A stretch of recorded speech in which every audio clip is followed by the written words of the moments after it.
দেখুন, পরাশরীয় হোরাশাস্ত্রে মহর্ষি পরাশর মোট ৪২টি দশার কথা উল্লেখ করেছেন। তার মধ্যে যোগিনী দশার ক্ষেত্রে বিশেষ গুরুত্ব দেওয়া প্রয়োজন বিচার সাপেক্ষে। আজকে জানবো মঙ্গলার দশা চলাকালীন অন্তর্দশাগুলির সমন্বয়ে কি ফল জাতক জাতিকার জীবনে পড়তে দেখা যায় সাধারণভাবে। দেখুন, যখন যোগিনী দশায় মঙ্গলার দশা চলে এবং মঙ্গলার অন্তর্দশা চলে, সেই সময়কালে জাতক জাতিকার জীবনে মিত্র, বন্ধু, সন্তান লাভ, স্ত্রী লাভ, স্বাস্থ্য ইত্যাদি সব ব্যাপারে সুফল মিলতে দেখা যায়।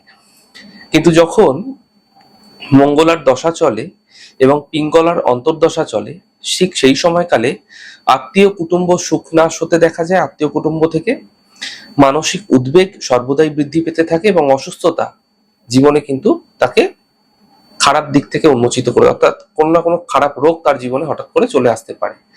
যখন মঙ্গলার দশা চলে এবং ধন্যার অন্তর্দশা চলে, ঠিক সেই সময়কালে যানবাহন এবং ধনলাভ হতে দেখা যায় এবং পুত্রসুখ ও নানা প্রকার ভোগবিলাস সেই একই সময় তার জীবনে হতে দেখা যায়।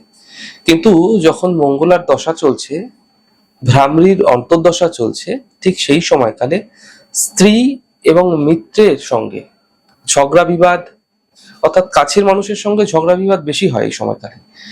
তবে এই সময়কালে দেখা যায় সে দূরে কোনো জায়গায় বসবাস করছে, বিদেশে বসবাস করতে পারে, তার এই সময়কালে কোনো বড় ধননাশ হতে পারে। রাজার সঙ্গে এই সময়কালে পরিচয়, অর্থাৎ কোনো মানুষের সঙ্গে, কোনো ভালো ব্যক্তিত্বের সঙ্গেও একই সময় পরিচয় হতে কিন্তু দেখা যায়। যখন কোনো জাতক জাতিকার মঙ্গলার দশা চলে এবং ভদ্রিকার অন্তর্দশা চলে, ঠিক সেই সময়কালে ধনধান্য বৃদ্ধি হতে দেখা যায়, স্ত্রী পুত্র সুখ এগুলি দেখা যায় এবং একই সাথে দেবভক্তি, অর্থাৎ তার ঈশ্বরের প্রতি যে একটা তার সমর্পণ ভাব, এটা কিন্তু দেখা যায়। নানা প্রকার সুখ ভোগ হতে এই সময়কালে দেখা যায়। যখন মঙ্গলার দশা চলে এবং উল্কার অন্তর্দশা চলে, ঠিক সেই সময়কালে জাতক জাতিকার জীবনে ধন হানি হতে পারে। হঠাৎ করে কোন রকম শত্রু তাকে কোন রকম সমস্যা পৌঁছতে পারে, অর্থাৎ কোন রকম ঝঞ্ঝাটের মধ্যে ফেলে দিতে পারে কোনো শত্রু। স্ত্রী পুত্রের অসুস্থতা এই সময়কালে বৃদ্ধি পায়। তবে কোনো বিশেষ কারণের জন্য রাজদণ্ড, অর্থাৎ কোন রকম সাজা প্রাপ্ত হতেও কিন্তু বা এই সময়কালে কোনো ভয় প্রাপ্তি হতে দেখা যায়। যখন মঙ্গলার দশা সিদ্ধার অন্তর্দশা চলে, তখন পুত্র ধন এবং স্ত্রী সুখ বৃদ্ধি পায়, নানা বন্ধু এবং মিত্রের সমাগম ঘটতে দেখা যায়।